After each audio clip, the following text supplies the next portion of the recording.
Hello mga kabarya, welcome na naman again dito sa channel natin, All Korean Speed 1611. Now, kumusta? At yung featured na barya natin ngayon, ito yung 50 centimos na 19, ito yung hawak natin, 1967. Matanda na itong baryang ito at may value quotation base sa sources natin sa ngayon. Diretso tayo sa kaniyang value quotation, at least may update tayo. So, diretso na tayo. Dito tayo sa in.numista.com. So, base dito sa source natin sa in.numista.com.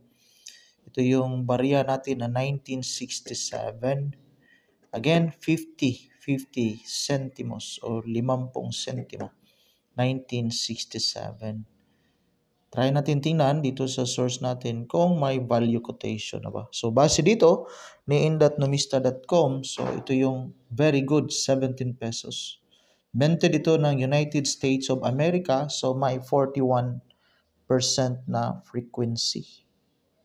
Marami kasi 20 million examples yung dami sa na-produce na ganitong klaseng barya. Again, minted ito ng United States of America, Philadelphia. Very good, 17 yung iyang kanyang value quotation, fine, 25 naman yung very fine, extra fine, 49 hanggang almost hanggang uncirculated. Now, dito tayo naman sa carousel kasi may mga nagbibinta rin dito. So, same na barya pero apat yung barya niya from 1967. Meron siyang barya 1971, 72 at saka 774. So, ito yung apat na year. 3 months ago by Reyes Gym 60 with his selling value 250 pesos. Ito na yun sa apat. So, nasa 50 mahigit yung kaniyang selling value sa barya niya. So, may nagbibinta na. So, sa mga ganitong klaseng barya. So, may value na rin kasi may seller tayo.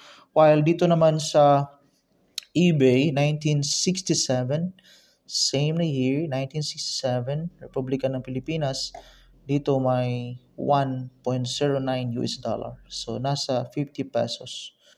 Yung kaniyang selling po yan, hindi po siya buying, selling.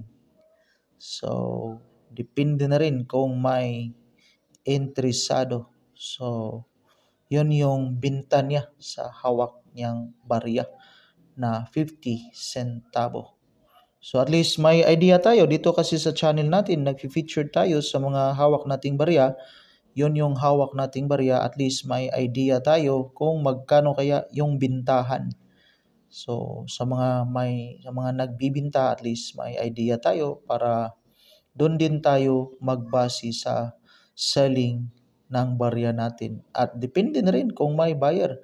Pwede nating pataasan at pwede din nating pababaan yung selling value sa mga hawak nating barya.